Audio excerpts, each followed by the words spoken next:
গোটা দুনিয়াটাই পরীক্ষা। আল্লাহ যারে পছন্দ করে বেশি তার পরীক্ষাও। আসাদুন নাসি বালাআন আল আম্বিয়া, এই পৃথিবীতে আল্লাহ সবচেয়ে বেশি বালা মুসিবত দিয়ে পরীক্ষা করেছেন নবীদের। কারণ নবীরা আল্লাহর কাছে কম প্রিয় না বেশি প্রিয়? যেহেতু প্রিয় বেশি, পরীক্ষাও।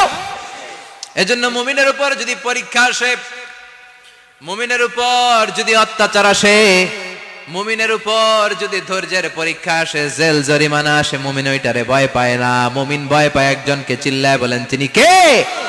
কারণ আল্লাহর ঘোষণা ওয়ালা তাহিনু ওয়ালা তাহজানু, ঘোষণাটা কার?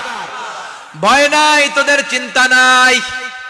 আনতুমুল আ'লাউনা ইন কুনতুম মুমিনিন, তোমরাই বিজয়ী হবা যদি মুমিন হও, যদি মুমিন হও। এজন্য ধৈর্যের পরীক্ষা দিতে হবে, আল্লাহর উপর তাওয়াক্কুল করতে হবে, অত্যাচার আর জুলুম আল্লাহর নামে সহ্য করে যেতে হবে। চিল্লায় বলেন ঠিক কি না? কারণ মুসলিমের সাথে আল্লাহ থাকে। মুসলিমের বদদুয়াকে বিশ্বনবী ভয় করতে বলেছেন, কারণ মুসলিমের বদদুয়ার মাঝে আর আল্লাহর মাঝে পর্দা থাকে।